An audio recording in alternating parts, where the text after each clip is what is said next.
Hello friends and enemies, welcome back to Weekly Allowance. Today we are looking at the Mezco 1/12 Collective Nosferatu Silent Screamer figure. So this is an older figure. It came out 2020, 2021 maybe. I couldn't find the exact date, but it's been a while. This we actually got at the beginning of our figure collecting journey. We'd ordered a couple different figures from Mezco and then saw that this one was on a wait list. It looked pretty cool, so we applied to be on the wait list, and to our surprise, 6 months later, we had this figure sent to us. So, for those of you who may want waitlisted figures, just know that sometimes the waitlist is fulfilled. It can't hurt. Anyway, Nosferatu. I've never seen this movie, and if you've watched this channel before, that shouldn't surprise you. But I hear it's a classic. But I am a fan of good monster design and a fan of guys with really big red eyes. I also really like this packaging. It comes in a lunchbox. I'm not sure if Mezco is doing this anymore, this lunchbox thing. I guess they are for some things, maybe. But the recent Mezco purchases we've made have not come in lunchboxes. But it's cool. I like this method of packaging. But if one Nosferatu wasn't enough, how about two? One creepy vampire man couldn't slake our thirst. This is basically a variant of the Nosferatu figure. I think it comes with different stuff. He's got a different color scheme. I don't really know the particulars because it's been so long since we've ordered both of these, but we'll find out together. This is just a standard box. Obviously, it's not a lunchbox. I suppose you could still use it as a lunchbox, but I think that would be a bad idea. It's got a really kind of horrific illustration on the front. I mean, man, I know that's what vampires do, but come on. Otherwise, just a plain box. Our lunchbox Nosferatu is a little bit more intricate in the packaging department. Beautiful illustration on the front. You've got one on the side too, very creepy. And that same illustration on the back. Pop that open, and on the inside you have your figure. So I'm going to get both of these unpacked and then we'll take a look at them, compare and contrast, figure out if I'd let my blood get sucked by this creature. I'm already thinking no. All right, we've got our Nosferatis? We've got them out of their packaging. And as you can see, the Symphony of Horror version, the re-release, is indeed just a different colorway. But it's not just a different colorway. It comes with a lot of stuff that this one didn't come with. That's not to say that it comes with better or more stuff. It just comes with different stuff, which is nice. I went ahead and put them on their stands because they are pretty gangly figures. If you've seen the movie, even if you haven't seen the movie, you've absorbed through pop culture what Nosferatu looks like. He is a tall, gangly thing. So he doesn't stand up great. You can certainly get him to stand on his own, but in my experience, it wasn't easy. So I went ahead and just popped them both down on their bases. So as you can see, the original release has Nosferatu 1922, Silent Screamers in black. And then we have Nosferatu 1922 in red. Very striking. It's also worth mentioning that this one, the Symphony of Horror one, came with a big sticker of the same kind of sticker that you see on the front of the box with him tearing out a woman's throat. And it's a very good illustration. Not something I'm likely to put where I can see it. But if you're into that kind of thing, slap it on whatever. Put it on your iPad. Put it on your work folder. Make your coworkers ask questions. So there's a lot to go through here. So what I'm going to do is kind of slide all this stuff to the side and focus on the Nosferati for now. And then we will look at all this stuff. So the movie, as I understand it, is black and white, as it would have to be in those days. But this is the more accurate version, and this is the version that Mezco came out with first. As I said, this is a recolor, but that doesn't make it look any less interesting. In fact, it pops a lot more than the one that's more fateful. This is like warm color version Orlok, and this is cool color version Orlok, except for the red. Just little pops of red, which is really awesome against that blue skin and the black clothing. The eyes on this one in particular pop a lot, but that's because you've got that bright candy shell red against the gray-blue sunken in skin. These eyes are really striking too, but they don't pop as much. That is purposeful. They're inset really far in there. They're just stone cold black. Does anyone here play Dishonored? Makes me think of the Outsider. He has black eyes. Not quite this big. And he's not a horrific ghoul. I mean, some might say. So here's the thing. With articulation, I'm not going to push too hard because we're in the middle of a winter storm here in Texas, which is very, very rare. Well, I say very rare, but we've had about one a year for the past few years. and yet still we're not investing in infrastructure to get rid of all the ice on the roads. Anyway, it's very cold. The joints are going to be pretty cold, so I don't want to snap any part of this man, so I'm going to be careful. I mean, I'm assuming it's fairly typical Mezco articulation. He's got some good head forward and back. Lots of tilt. You need that otherworldly tilt. Yeah, pretty good head movement for a creature that doesn't really have a neck. I mean, he has a neck, but he's got a little hunchback thing going on. Not an attractive vampire. As we've covered, I'm not much of a vampire person anyway. I am more of a werewolf appreciator, if I had to choose. They're both a little basic, though. Basic bitch monsters. Definitely going to get hindered by this overcoat. He has leggings down here, though, so that should be easy to manipulate.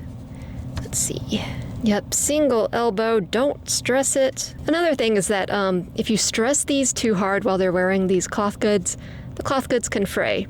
These are already frayed, and that's on purpose. You don't want it to accidentally fray. Yep, pretty standard movement all around is what I'm discovering. I haven't said this, and I should have already, but the sculpt and the paintwork is amazing, and that is pretty typical of Mezco. Just so many different hues come together to make this terrible skin tone work. Pallid man. I especially love the crease in his head. The crease is a little bit peachier than the rest of his skin. That's such a good touch. I mean, it's crazy the things you have to think about when you're making stuff look good. Really awesome hand sculpt. The veins are nuts. The claws are black and then they edge out into brown. Figures like this remind me of why I got into collecting. I am an artist and I am an art appreciator, and things like this, they are art. Just beautifully done. He's got a little twist. Not much crunch. You can get a little bit. Leg up to the side. Quite limber in the legs. Back, not as good, but okay. Ooh, very limber in the legs. Look at that. These are some long-ass shoes. You'd think you'd be able to stand up better. Got forward and rock on the ankles, and his leggings go into his shoes. That's something I definitely don't want to disrupt. I want them to remain firmly in there, so I don't have to worry about tucking his leggings back into his shoes. So yeah, nothing crazy with articulation with this guy. I think serviceable is the word I would use. This is an older Mezco, not terribly old, but I think the new stuff they're doing is a bit more flexible. As you can see, they've both got weathering on their overcoats. It's a little bit more apparent on the Symphony of Horrors guy. I keep feeling like I'm saying Symphony of Horrors, which would also be interesting. Much more bluey, purpley tint on this dude. Like I said, a cooler color scheme, which I typically gravitate toward. I think they're both really awesome, but I don't know, I'm usually a fan of cooler color schemes. So this is the same as the other one. Articulation will be the same. They're the same dude, just different colors, but excellent paint work on that as well. He's got a little bit of a purpley blush. Very nice. So the figures themselves are awesome, but they come with so much stuff. Let's get through the boring stuff first. We'll start with our original release, the Silent Screamer. Hands. He comes with hands. You want hands? He's got them. These claws are pretty sharp, actually. So we've got our hands squared away. Alternate head portraits. Look at this one. What emotion is this meant to convey? It's kind of like a surprised, like, huh? He looks shocked, or maybe even kind of disgusted. What could disgust count Orlok? Not much, I would think. It looks pretty similar to the head sculpt we get on him. Then we've got the rage face, veins popping out, eyes wide. This is when he goes to rip out that lady's throat. Poor lady. So those are our two alternate heads. We get so many rats. I think they're each a unique sculpt too. We got this little guy that's like standing on his hind legs. We got some scurrying around. We've got some curling. Curling as in curling up, not curling the sport. These are not Canadian mice. So yeah, they're each individuals. They're each very different. That is really cool. They could have all just been like the same mouse. Well, I guess these are rats, aren't they? They're very cute. And you got this one's a little bit different. He's a lighter color and extra adorable, I think. If that wasn't enough rats for you, he comes with a coffin that is also full of rats. So the thing about this is that it really only makes sense laying down. If you have it like this, the rats are just kind of defying gravity, which, hey, that might just be what they do. They're connected in some way to Orlok, right? They might be supernatural rats. I've got no problem with that. But it does make more sense if it's flat on the ground. But this is a really, really cool piece. Got some dirt in there. Dirt, I assume, from his homeland, because vampires gotta sleep on that. Rats hanging out. I mean, if you're a vampire, like, curled up in your coffin, dirt from your homeland, lots of rats swarming around you, it might be cozy. Keep you warm. But this is weathered really nicely, sculpted very nicely. Lots of slats and chips. Looks like an old coffin. And of course you have a nice lid to put on it. What's extra cool about the lid is that there's a little crack in it so you can peer in, and when he's in there you can see his terrifying face. That's a cool piece. It's heavy. He comes with a jaunty hat. Is this how he hides his identity as a vampire? Like, he just puts on this hat and it's like a Superman situation. Everyone thinks he's just a dude and not a terrible creature. He's got a really cool stained glass lantern. I don't know the significance of this, or if there is a significance, or if it's just something he like carries in one scene of the movie. And he's got some keys. I also don't know the significance of these, but they're really cool, like little different keys on a key ring. Easily lost, I imagine, which is why I kept it in the plastic. I guess I need to watch this movie. And of course, he comes with a plastic stand for this thing. You can pop out the peg in the bottom, insert this instead, and a little baggie to put all his accessories in. The other Nosferatu will come with this as well. Speaking of the other Nosferatu, let's take a look at what he came with. So he'll also come with hands. I think they're the same as the other release, except for one notable difference. You get this burned hand. The flesh is melting away. The bones and tendons below are being exposed. And I'm imagining that this is when he's being exposed to sunlight. Don't expose your vampire to sunlight because it will die. In that same vein, we have a head to go along with that. Really gruesome. Very scary. Almost kind of like simian-like, with the nose burned off and it's all kind of a protruding skull. He's obviously in pain. It's a really good sculpt. You can tell that he is both outraged and in severe pain. Then you've got this face, and it's at first glance you might think it's the same as the other release face, but it is definitely not. There are big differences. This one is much more bat-like. Still outraged, but much more inhuman. The mouth protrudes, even like the gums are protruding. It's got a bat-like nose, very wide eyes. The ears are longer. The skull is elongated as well. So very different than the other one. Rats! You've got more rats! These are just the same rats that we saw with the previous release, except they are gray and black. You get the same little guys. And then you look at this guy, the unique guy from the other release, and he is different from the rest of his brethren. Again, a lighter tone, and he's got red eyes. The rest of them, their eyes aren't really that noticeable. They have black eyes that kind of blend in with their fur. This one has red eyes. What are you up to?